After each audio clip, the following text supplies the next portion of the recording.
ગુજરાત પ્રદેશ કોંગ્રેસ સમિતિના media convener અને પ્રવક્તા ડોક્ટર મનીષ દોશી દ્વારા પત્રકાર પરિષદ યોજવામાં આવી, જેમાં દેશભરના 75 લાખથી વધુ EPS 95 આધારિત પેન્શનરોની દયનીય સ્થિતિ પર પ્રકાશ પાડવામાં આવ્યો। એમ્પ્લોયડ પેન્શન સ્કીમ EPS 95 લાગુ કરવામાં આવી। આ યોજના હેઠળ જાહેર સાહસોમાં કામ કરતો કર્મચારી અથવા તો કંપનીમાં ક્યાંય કામ કરતો કર્મચારી હોય એ કુલ મળાવીને સમગ્ર દેશની અંદર 78 લાખ કર્મચારીઓ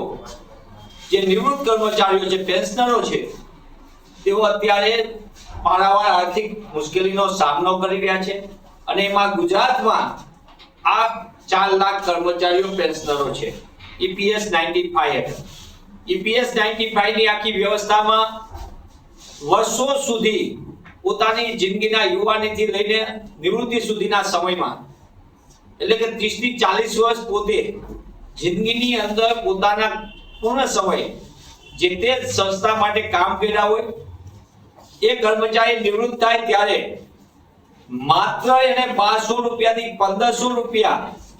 હું ફરી કહું છું, 1200 રૂપિયાથી 1500 રૂપિયા જેટલું નજીવા પેન્શન। તમે વિચાર કરો, એકદમ સતત વધતી જતી મોંઘવારી,